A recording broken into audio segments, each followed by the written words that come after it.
Bismillahirrahmanirrahim. Assalamualaikum warahmatullahi wabarakatuh. Alhamdulillahi rabbil alamin. Wassalatu wassalamu ala asyrafil mursalin Sayyidina Muhammadin wa ala alihi wa sahbihi ajma'in, amma ba'du. Sahabat Misha yang dirahmati Allah subhanahu wa ta'ala, berjumpa lagi dengan saya Ustadz Khairul Imam dalam program Ngobrol Santai bersama Misha. Kali ini kita akan ngobrol santai seputar fenomena-fenomena unik di bulan Ramadan bersama salah satu Dewan Asatidz MI Syarifuddin, yaitu Ustadz Maili Sairi. Sebelumnya mari kita sapa dulu narasumber kita, Ustadz Maili Sairi. Assalamualaikum Ustadz. Waalaikumsalam warahmatullahi wabarakatuh. Bagaimana kabarnya Ustadz? Alhamdulillah. Alhamdulillah. Banyak fenomena unik seputar bulan Ramadan yang jarang kita temui ataupun bahkan tidak ada di bulan selain Ramadan. Yang pertama ini Ustadz, dari sekian banyak fenomena, puasa adalah pengendalian diri.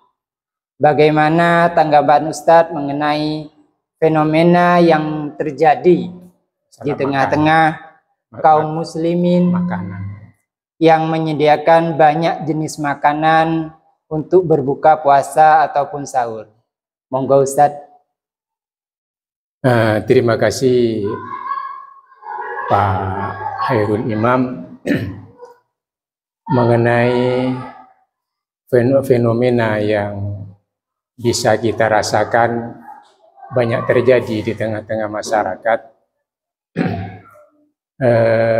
Sepengetahuan saya, yang dapat saya ketahui selama ini, bahwa tidak ada makanan atau minuman khusus yang bisa disediakan untuk berbuka atau makan sahur atau dan lain-lainnya.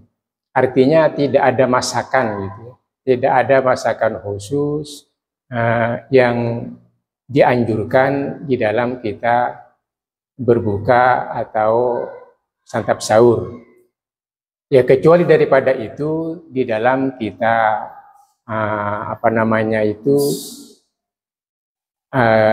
sabda Rasulullah atau anjuran Rasulullah, kita harus misalnya membatalkan puasa dengan dengan 1 atau 2 kurma atau surba ma'in, seteguk air. Namun seperti apa yang dipertanyakan oleh Pak Khairul tadi menyangkut fenomena yang ada di masyarakat, bahwa mereka menyediakan makanan-makanan yang tidak biasa dimakan, diminum pada 11 bulan selain bulan Ramadan, itu memang perlu penjelasan lebih lanjut.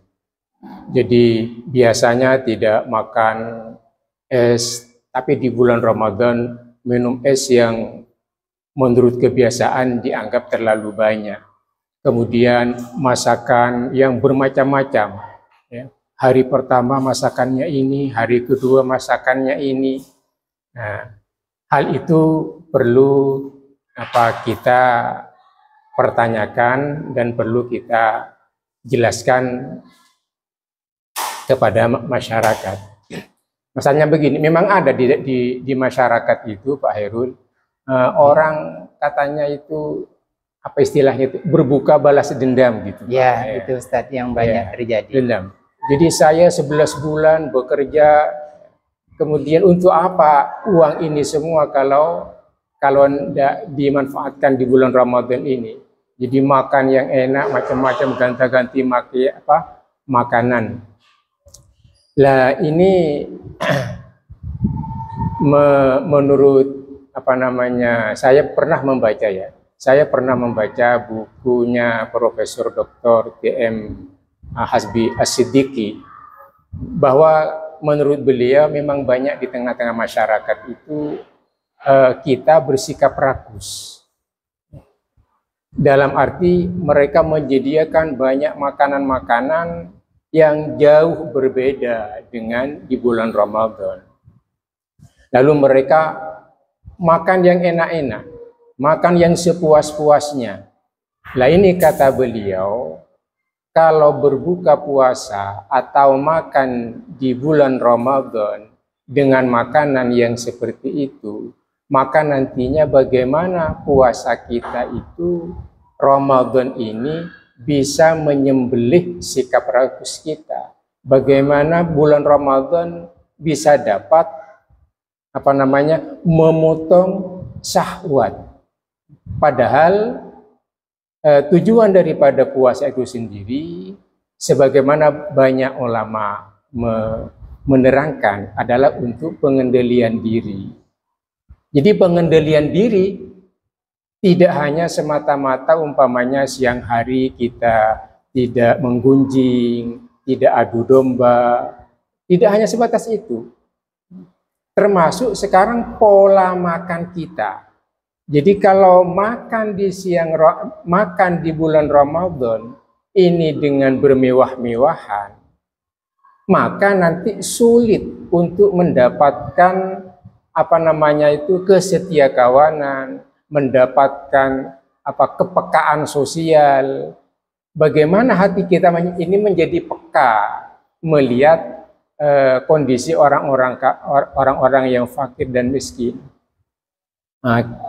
Jadi itu mungkin Pak Hairul. Jadi kalau bisa, pada dasarnya kita boleh-boleh saja makan apa saja menu yang kita sukai. Pada dasarnya boleh-boleh saja. Namun kalau ditimbang-timbang bahwa bulan Ramadan adalah bulan pengendalian diri, supaya kita mempunyai hati yang melek, punya hati yang hidup, maka kalau bisa kita makan sesederhana mungkin di bulan Ramadan. Sehingga keluar daripada bulan Ramadan nantinya benar-benar menjadi orang yang mempunyai kepekaan sosial yang tinggi. Saya pikir itu Pak Heru. Terima kasih Ustadz. Bisa diambil kesimpulan bahwasanya dalam menyediakan banyak jenis makanan di bulan suci Ramadan ataupun fenomena yang sudah ada di kalangan kita itu sebenarnya kurang pas. Karena anjurannya tetap sederhana dalam segala kegiatan, karena puasa ini adalah pengendalian diri. Selanjutnya Ustadz, ini yang banyak sering terjadi di pesantren juga ada, yaitu bagaimana dengan istilah naumus shaimi ibadatun, tidurnya orang berpuasa ibadah. Apakah ini sabda Nabi ataupun dari ulama Ustadz?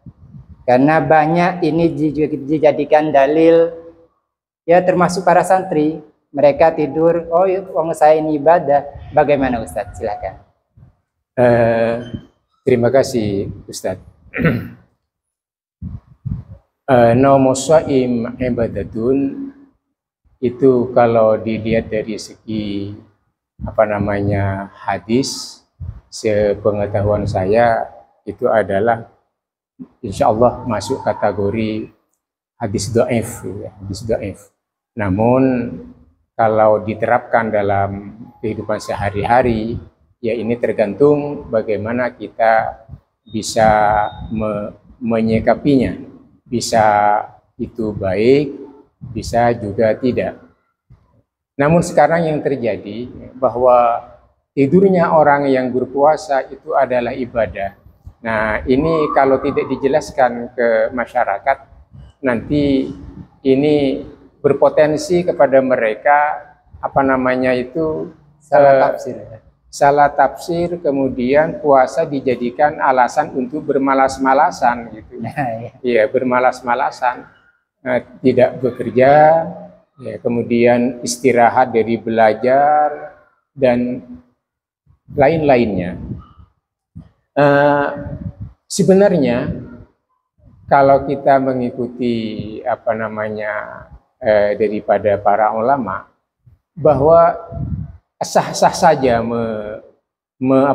menerapkan ungkapan an-naumus shaim ibadah, bahwa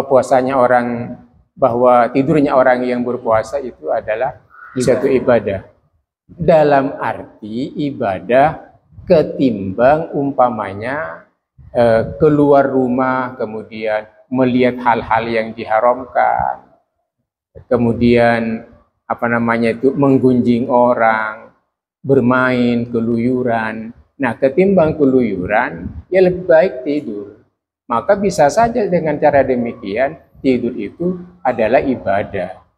Jadi, sebisa mungkin menghindari hal-hal yang diharamkan. Namun, ada keterangan dari Imam Al-Ghazali tentang masalah yang berhubungan dengan masalah tidur ini. Al-Ghazali menyebutkan dalam Ihya-nya, bal minal adabi alla yukassiran naum bin nahar hatta yahissa bil ju' wal 'atsh wa ista'irra du'fal al-qawi fayasfu inda dzalika qalbah.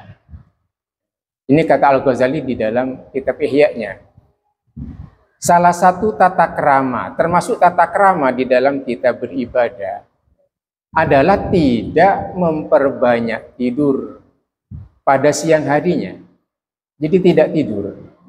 Hatta yahissa bil ju' wal 'atsh, sehingga orang yang berpuasa itu nanti bisa merasakan lapar, haus, yang hal itu yang biasa dialami oleh orang-orang fakir dan orang-orang miskin. Wa ista'iradu faqawi, dengan tidak tidur pada siang Ramadan, dengan tidak tidur, maka akan bisa merasakan lemahnya kekuatan. Ketika tidak berpuasa, badan ini kuat, lari kuat, kemudian dan beraktivitas yang lain kuat. Namun ketika berpuasa lemah. Disinilah diharapkan dengan berpuasa akan muncul yang namanya kesadaran bahwa kita di hadapan Allah itu tidak ada apa-apanya, dan bahwa semuanya kekuatan itu adalah bersumber dari Allah. Fayasfu inda dzalika qalbah. Nah, ini yang penting ini. Jadi dengan tidak tidur di siang Ramadan, kemudian kita merasakan lapar, letih, lemas, dan seterusnya, justru itulah nanti yang akan menjadikan hati kita ini menjadi hati yang jernih. Hati yang jernih, hati kita menjadi hati yang hidup. Jadi dengan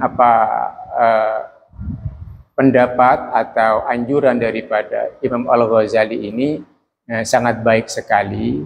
Jadi kalau bisa, kalau kuat, hindarilah tidur di siang Ramadan, sehingga kita benar-benar merasakan lapar, merasakan haus yang biasa dialami oleh orang-orang yang tidak mampu. Ada lagi Ustadz yang yang menarik gitu ya, terkait dengan masalah tidur, terkait dengan masalah pengendalian diri, ya, urusan makan dan minum ini, supaya kita tidak gampang tidur, supaya kita tidak gampang menyiapkan segala macam menu di dalam berbuka sahur di bulan Ramadan. Kita kembali kepada ayat Al-Quran. Dalam Al-Quran Allah menjelaskan, ya ayyuhalladzina amanu kutiba alaikumussyam kama kutiba alal ladzina min qablikum la'allakum tattaqun. Ya ayyuhalladzina amanu, wahai orang-orang yang beriman, kutiba alaikumussyam, diwajibkan atas kamu berpuasa sebagaimana diwajibkan atas orang-orang sebelum kamu, supaya kamu menjadi orang yang bertakwa. Nah, di sini dalam ayat ini, ya ayyuhalladzina amanu kutiba alaikumussyam, diwajibkan atas kamu berpuasa. Artinya yang perlu saya jelaskan di sini adalah kutiba. Redaksi dalam ayat ini adalah kutiba. Dalam bahasa santrinya itu bina majhul. Pelakunya tidak disebutkan. Siapa yang mewajibkan itu? Jadi diwajibkan atas kamu berpuasa. Siapa yang mewajibkan? Ya tentu kita tahu bahwa yang mewajibkan adalah Allah Subhanahu wa Ta'ala dan Nabi-Nya. Nah sekarang ini menarik bahwa tidak menyebutkan siapa pelaku daripada fiil yang ada di dalam ayat ini. Ini artinya bahwa pantas bagi kita ini mewajibkan kepada diri sendiri, mewajibkan berpuasa. Artinya apa? Puasa ini, tentang pentingnya puasa ini, jadi walaupun tidak diwajibkan umpamanya oleh Allah dan Rasul-Nya, kita memang mesti harus mewajibkan diri sendiri berpuasa itu. Mengingat manfaat yang besar daripada puasa ini. Jadi kita harus berlapar-lapar gitu ya. Harus mengurangi makan dan minum. Gitu. Sehingga kita menjadi orang yang mempunyai pikiran yang jernih. Sementara gini dulu Ustaz. Terima kasih Ustadz. Jadi yang selama ini yaitu naumus shaimi ibadatun, tidurnya orang berpuasa ibadah, itu diartikan ketika dia akan keluar, kalau dia tidak tidur akan melakukan maksiat. Dan tidurnya pun tidak boleh berlebihan, secukupnya sesuai ketentuan yang ada. Demikianlah ngobrol santai hari ini seputar fenomena-fenomena unik di bulan Ramadan. Terima kasih Ustadz Maili Sairi, khairan katsiran. Terima kasih atas perhatiannya sahabat Misha. Assalamualaikum warahmatullahi wabarakatuh.